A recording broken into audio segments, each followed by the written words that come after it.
Assalamualaikum dan selamat sejahtera kepada Madam Zariah dan rakan-rakan sekalian.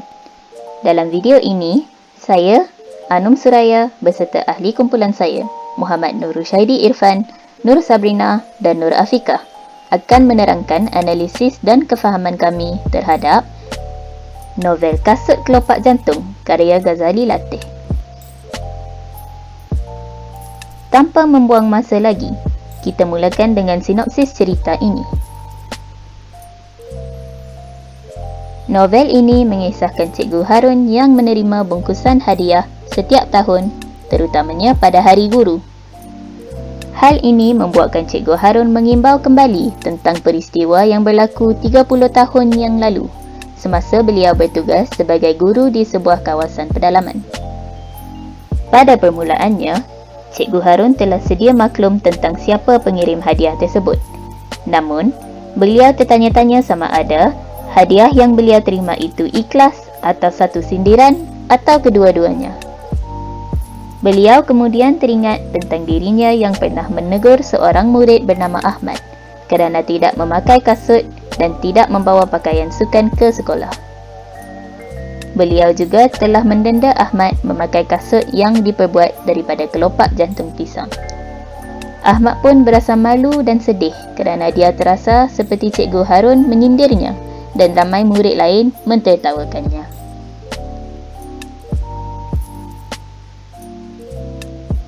Kemuncak cerita ini terjadi apabila Ahmad tidak hadir ke sekolah selama seminggu. Cikgu Harun dimaklumkan oleh rakan Ahmad tentang keinginannya untuk berhenti sekolah. Beliau merasa serba salah dan menyesal atas tindakannya terhadap Ahmad sebelum ini. Cikgu Harun kemudian mengambil keputusan untuk melawat Ahmad di rumahnya. Setelah tiba di rumah Ahmad, Cikgu Harun mendapati ibunya uzur dan Ahmad pula sedang bekerja sebagai pemetik cili untuk menyara kehidupannya sekeluarga. Ahmad berterus terang tentang punca sebenar dia tidak hadir ke sekolah, iaitu dia tidak mampu membeli kasut sekolahnya seperti yang telah diarahkan oleh Cikgu Harun. Cikgu Harun tekad untuk membelikan Ahmad sepasang kasut sekolah baharu agar dia mampu kembali ke sekolah.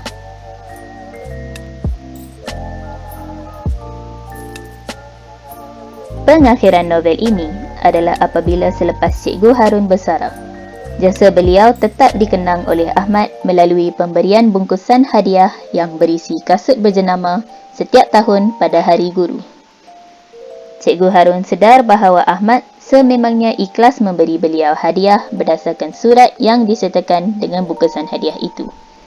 Kerana Ahmad akhirnya telah berjaya memegang jawatan sebagai pengurus besar di sebuah syarikat pengeluar kasut terkemuka di bandar.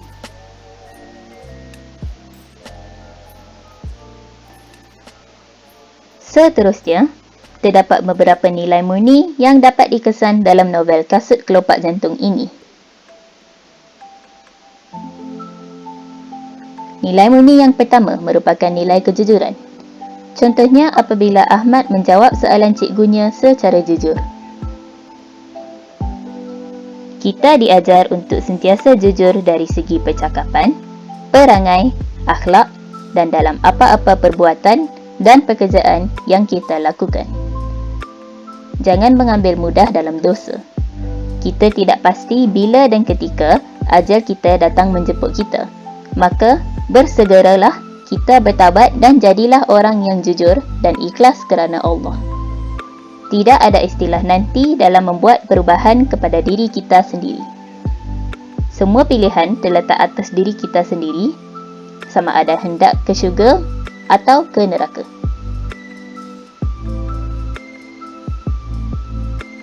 Nilai murni kedua adalah nilai kerajinan. Contoh seperti sewaktu Ahmad hadir ke sekolah walaupun tidak mempunyai kasut. Nilai kerajinan yang menjadi elemen penting dalam memupuk peradaban masyarakat. Nilai kerajinan dalam peribahasa Melayu meliputi daya usaha, ketekunan, menepati masa dan cermat dalam melaksanakan tugas.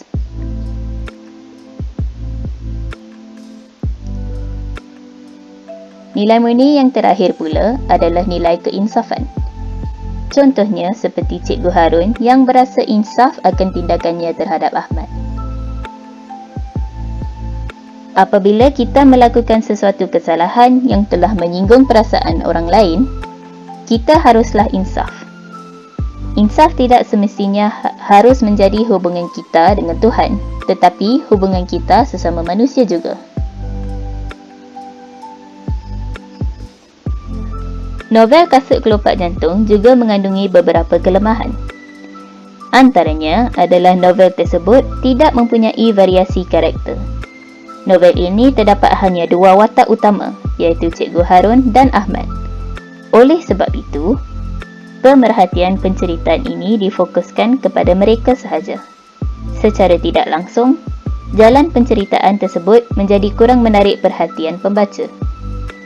Sebagai tamsilnya, majoriti plot dalam cerita ini hanya tertumpu kepada konflik antara Ahmad dan cikgunya sahaja.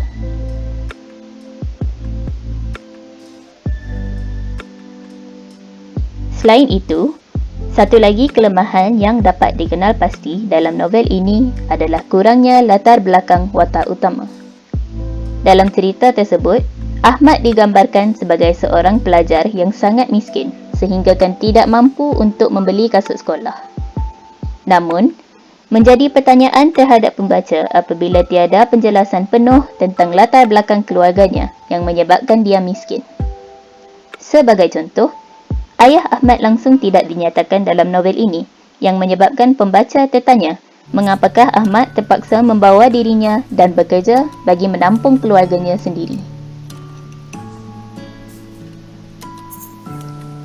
Namun begitu, terdapat beberapa cadangan yang boleh menambah baik novel Kasut Kelopak Jantung ini. Yang pertama adalah dengan memperbanyakkan karakter dalam novel. Hal ini supaya plot cerita novel Kasut Kelopak Jantung menjadi lebih menarik dan menguji pembaca dari segi kefahaman dan emosi. Contohnya, penulis boleh menambah satu watak antagonis seperti seorang pembuli yang akan menambahkan lebih banyak konflik dalam jalan cerita. Kesannya, ia akan menimbulkan elemen suspense dan menyebabkan pembaca lebih teruja.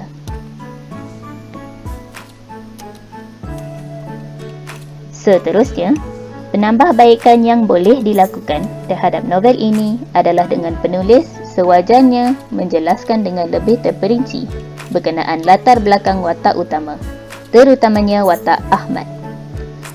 Hal ini kerana dengan menyertakan lagi tentang bagaimana cara Ahmad dibesarkan. Sebagai contoh, pengarah boleh menyelitkan konsep imbas kembali di mana sedikit sebanyak pembaca boleh melihat masa silam Ahmad secara ringkas. Kesannya, pembaca akan lebih memahami dan menghargai karakter Ahmad.